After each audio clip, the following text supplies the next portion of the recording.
அனைவருக்கும் வணக்கம். இன்னைக்கான ஜோதிட பதிவில் நாம் பார்க்க போகிற ரொம்ப முக்கியமான ஒரு பயனுள்ள ஜோதிட காணிப்பு என்ன அப்படின்னு பார்த்தீங்கன்னா, ஏப்ரல் மாதம் 18ஆம் தேதிக்கு பிறகு கிரகநிலையில் ஏற்படக்கூடிய மாற்றத்தின் காரணமாக மகர ராசியில் பிறந்தவங்களுக்கு எப்படிப்பட்ட பலன்கள் கிடைக்கப்பெற போகிறது அப்படிங்கிறத பற்றி தெரிஞ்சுக்க போகிறோம். பொதுவாகவே கிரகங்கள் தங்களுடைய நிலைகளில் குறிப்பிட்டு சில கால இடைவெளியில் மாற்றத்தை ஏற்படுத்துங்க.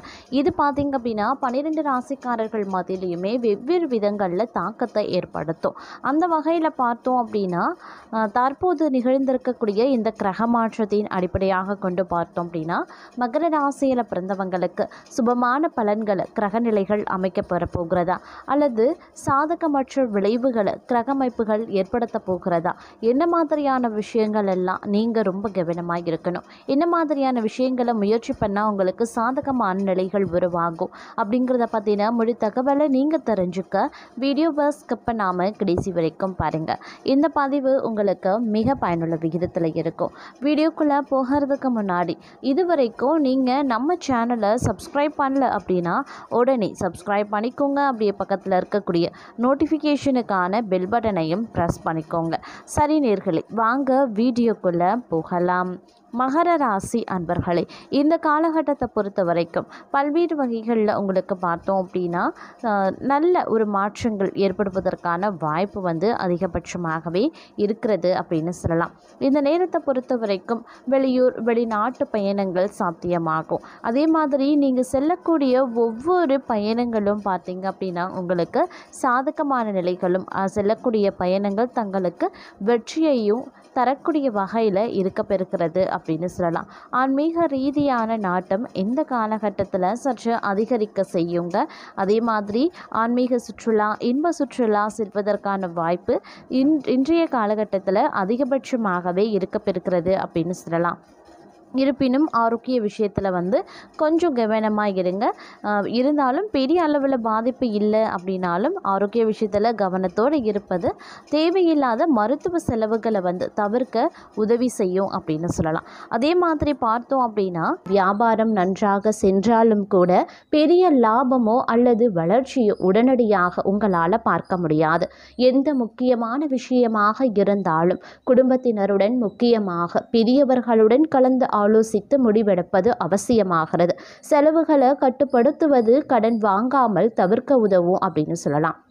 அதே மாதிரி இந்த காலகட்டத்தை பொறுத்த வரைக்கும் சகோதரர்கள், குறிப்பாக சொல்லணும்னா மூத்த சகோதர சகோதரிகளுடன் கருத்து வேறுபாடுகள் ஏற்படுவதற்கு வாய்ப்பு இருக்குங்க.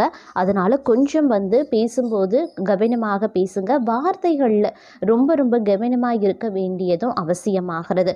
இருந்தாலும் குடும்பத்தினர் உங்களுக்கு ஆதரவாகவே இருப்பாங்க அப்படிங்கிறது உங்களுடைய மனதுக்கு ஒரு மகிழ்ச்சியை ஏற்படுத்தலாம். அதே சமயம் குடும்பத்தில் சின்ன சண்டைகள் ஏற்படுவதை பெரிதாக எடுத்துக்கொள்ளாம சமாதானமாக செல்ல முயற்சிக்க பாருங்க. அப்படி இல்லைங்கிற பட்சத்தில் தேவையில்லாத குடும்பத்திற்குள்ள பிரச்சனைகள் பிரிவினைகள் ஏற்படுவதற்கான வாய்ப்பு அதிகபட்சமாகவே இருக்கப்பெறுகிறது. அதே மாதிரி இந்த காலகட்டத்தில் திருமண உறவில் ஏற்படக்கூடிய சிக்கல்களை வெளிப்படையாக மனம் விட்டு பேசி சரி செய்து கொள்வது அவசியம். உங்களுடைய நண்பர்களோ அல்லது குடும்பத்தில் இருக்கக்கூடிய பெரியவர்களோ உங்களுடைய பிரச்சனைக்கு சிறந்த ஆலோசனைகளையும் வழங்குவாங்க. பொருளாதார ரீதியாக இந்த காலம் தங்களுக்கு பெரிய அளவு நெருக்கடிகளை ஏற்படுத்தாதது. அதே மாதிரி இந்த காலம் உங்களுடைய வரவுக்கு ஏற்ற செலவுகளை செய்கிறது, தேவையில்லாத விரயங்களை குறைத்து கொள்வது, நிதி நெருக்கடி ஏற்படாமல் இருக்க உதவும். இந்த காலகட்டத்தில் கடன் வாங்குறத தவிர்க்க வேண்டியது அவசியமாகிறது. இல்லை அப்படிங்கிற பட்சத்தில் பெரிய அளவு பண பிரச்சனையில் சிக்கிக்கொள்ளவோ நேரிடலாம். பொருளாதார ரீதியான பெரிய முடிவுகளை இந்த காலகட்டத்தில் எடுக்கிறத தவிர்த்து கொள்ளுங்க. அதே சமயம் 7.5 சனி காலத்தில் கடைசி காலகட்டத்தில் இருக்கக்கூடிய தங்களுக்கு உத்தியோகத்தில் இருப்பவர்கள் சின்ன பின்னடைவுகளையும் சந்திக்கவும் நேரிடும். அப்படிங்கிறதுனால பொறுமையை காக்க வேண்டியதும் அவசியமான ஒன்று. உங்களுடைய முயற்சிகளுக்கு உடனடியாக பலன் கிடைக்காது. நீங்க எதிர்பார்த்த அங்கீகாரம் பெற கால தாமதங்கள் ஆகலாம். ஓய்வின்றி உழைக்கக்கூடிய சூழல் உண்டாகும். ஆனால் இவை அனைத்துமே சில காலங்களுக்கு மட்டும்தான். நீங்க எதிர்பார்த்தது இருக்கும். அதே மாதிரி பதவி உயர்வு அல்லது மாற்றங்கள் விரைவில் உங்களை தேடி வரவும் வாய்ப்புகள் கூடுதலாகவே இருக்கப்பெறுகிறது. தொழில் ரீதியாக இந்த காலம் சாதாரணமாகவும் இருக்கப்பெறலாம். புதிய முயற்சிகளை இந்த காலகட்டத்தில் தவிர்ப்பது ரொம்ப ரொம்ப நல்லதுங்க. அதே மாதிரி இந்த காலம் முழுவதுமே தங்களுக்கு உத்தியோக ரீதியாக சங்கடங்கள் ஏற்படுமே தவிர பெரிய அளவு பிரச்சனைகள் எதுவுமே இருக்காது. எல்லா இடங்கள்லையுமே கொஞ்சம் பொறுமையை காத்து வெட்டு கொடுத்து செல்வது அடுத்து வரக்கூடிய காலங்களில் நீங்கள் எதிர்பார்க்கக்கூடிய பெரிய மாற்றத்தையும் அதிர்ஷ்டத்தையும் ஏற்படுத்தி கொடுக்கும் அப்படின்னு கூட சொல்லலாம். அதே சமயம் இந்த காலகட்டத்தை பொறுத்த வரைக்கும் கொஞ்சம் கவனத்தோடு இருக்க வேண்டியதும் அவசியமாகிறது. தங்களினுடைய இனிமையான பேச்சின் மூலமாக எதிலையுமே வெற்றி காணவும் வாய்ப்புகள் அதிகபட்சமாகவே இருக்கு. எல்லா விஷயத்திலையுமே அதீத கவனத்துடன் செயல்படுவது தங்களுக்கு பதவி உயர்வு மற்றும் வெற்றியை தேடி தருங்க.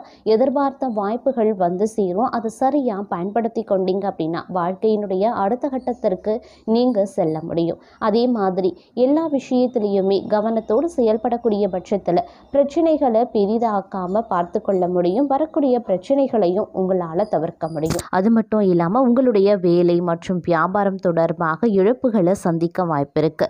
எதிரிகள் விஷயத்திலையும் நீங்க கொஞ்சம் கவனமாக இருக்கணும். தேவையற்ற எதிர்மறை எண்ணங்கள் மனதில் தோன்றலாம். குடும்பம் மற்றும் பணியிடத்தில் உறவுகளை பராமரிக்கிறதுலையும் நீங்க கொஞ்சம் கவனத்தை செலுத்தணும். குடும்ப உறவுகளை அனுசரித்து செல்ல பாருங்க. சிலருக்கு உடல்நல பிரச்சனைகள் வேலையை முடிக்கிறதுல தொந்தரவு ஏற்படுத்தலாம். கடன் வாங்க வேண்டிய சூழல் ஏற்படுங்க. இந்த காலத்தில் உங்களுடைய உணவு மற்றும் உடல் ஆரோக்கியத்தில் கவனத்தை செலுத்துறதும் முக்கியமான ஒன்று அப்படின்னு நான் சொல்லணும். அது மட்டும் இல்லாமல் இந்த காலகட்டத்தில் உடல் நலத்தில் கூடுதல் கவனம் ரொம்ப ரொம்ப முக்கியம். வாழ்க்கை துணை, தொழில், கூட்டாளி ஸ்தானத்தில் பார்த்தோம் அப்படின்னா இந்த காலம் அப்படிங்கிறது கொஞ்சம் மோசமான விளைவுகளை ஏற்படுத்தக்கூடிய வகையில் தான் இருக்குது. அதனால் வாழ்க்கை துணை, கூட்டாளி, தொழில் இந்த மாதிரியான விஷயங்களில் கொஞ்சம் கூடுமான வரைக்கும் அதிக எச்சரிக்கை உணர்வுடன் இருக்க பாருங்க. அதே மாதிரி திருமண வாழ்க்கையிலையும் கருத்து வேறுபாடுகள் அதிகரிக்கலாம். நீங்கள் செய்யக்கூடிய தொழில் வியாபாரத்தில் கூட்டாளிகளை அனுசரித்து செல்லுங்க. உங்களுடைய கணக்குகளை வெளிப்படையாக வைப்பதும் அவசியம். துணையுடன் இருக்கக்கூடிய கருத்து வேறுபாடுகளை நீங்களே பேசி தீர்த்து கொள்வது ரொம்ப நல்லது. வணிக கூட்டாளிகளால் ஏமாற்றம் அடைய வாய்ப்புகளும் இருக்குங்க. உணவு பழக்க வழக்கத்தில் அதீத கவனத்தோடு இருப்பது ரொம்ப ரொம்ப முக்கியமான ஒன்று அப்படின்னு நான் சொல்லணும்.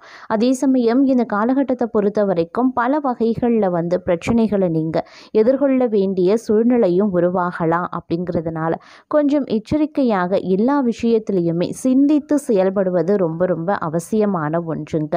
அதே மாதிரி எந்த ஒரு விஷயத்திலையுமே பார்த்தீங்கன்னா பொறுமை அப்படிங்கிறது ரொம்ப ரொம்ப முக்கியம். பொறுமையை நீங்கள் இழந்தீங்க அப்படின்னா தேவையில்லாத சிக்கல்கள், தேவையில்லாத பிரச்சனைகளை எதிர்கொள்ள வேண்டியதாக இருக்கும். இந்த காலகட்டத்தை பொறுத்த வரைக்கும், இந்த பங்குனி மாதத்தை பொறுத்த வரைக்கும் கிரகங்களினுடைய சேர்க்கை அப்படிங்கிறது அவ்வளவா சாதகமாக இல்லை. அதாவது சூரிய பகவான் மற்றும் சனி பகவானினுடைய சேர்க்கையும் பார்த்தீங்கன்னா உங்களுக்கு பல வகைகளில் துன்பங்களை ஏற்படுத்தும். அதே மாதிரி சனி மற்றும் ராகுவினுடைய சேர்க்கையும் பார்த்தீங்க அப்படின்னா பல வகைகளில் சவால்கள் எதிர்கொள்ள வேண்டியதாகவும் இருக்கும். அதனால் பொறுமையை கடைபிடிக்க வேண்டியது அவசியமாகிறது. முன் கோபத்தை வெளிப்படுத்தக்கூடாது. நிதானமாக இருந்தால் மட்டுமே உங்களுக்கான நன்மைகள் நடக்குங்க. இல்லை அப்படிங்கிற பட்சத்தில் வரப்போகும் நன்மை கூட வந்த வழி தெரியாமல் திரும்பி போயிடும். இடமாற்றம் ஏற்பட வாய்ப்பு இருக்கு. வேலையிலையும் சரி, செய்யக்கூடிய தொழிலையும் சரி, வியாபாரத்திலையும் சரி சின்னதாக ஒரு மாற்றம் உண்டாகலாம். அதை நீங்களே எதிர்கொண்டு தான் ஆக வேண்டுங்க. வியாபாரத்தில் புதிய முதலீட்டின் போது கவனமாக இருக்க வேண்டியது முக்கியம். அனுபவசாலிகளின் பேச்சை கேட்க பாருங்க. அடம் பிடித்து எந்த காரியத்தையும் சாதிக்க வேண்டாம். வீம்புக்காக எந்த ஒரு வேலையையும் செய்யாதீங்க. உடல் ஆரோக்கியம் சம்பந்தப்பட்ட பிரச்சனைகளை உடனடியாக சரி செய்வது ரொம்ப ரொம்ப நல்லது. அதே மாதிரி சிந்தித்து செயல்பட வேண்டியதும் அவசியமான ஒன்று. எந்த விஷயத்திலையுமே அவசரப்படக்கூடாது. நீங்கள் எடுத்து வைக்கக்கூடிய ஒவ்வொரு அடியிலையுமே கூடுதல் கவனத்தோடு இருக்க வேண்டியது முக்கியமான ஒன்று. அதிலும் குறிப்பாக சொல்லணும்னா பிள்ளைகளுடைய எதிர்காலத்திற்கு தேவையான வேலைகளை செய்யறது, மனைவிக்கு எதிர்காலத்திற்கு தேவையான சேமிப்பை துவங்குவது, இது போன்ற வேலையில் அக்கறை காட்டுவீங்க. அதே மாதிரி வியாபாரத்தை முன்னேற்ற அயராது உழைப்பீங்க. வேலையில் எப்படியாவது முன்னேற நல்ல பெயர் எடுக்க வேண்டும் அப்படின்னு கூடுதல் உழைப்பை போட வேண்டியதாகவும் இருக்கலாம். ஆரோக்கியத்தில் கொஞ்சம் கவனத்தோடு இருக்க பாருங்க.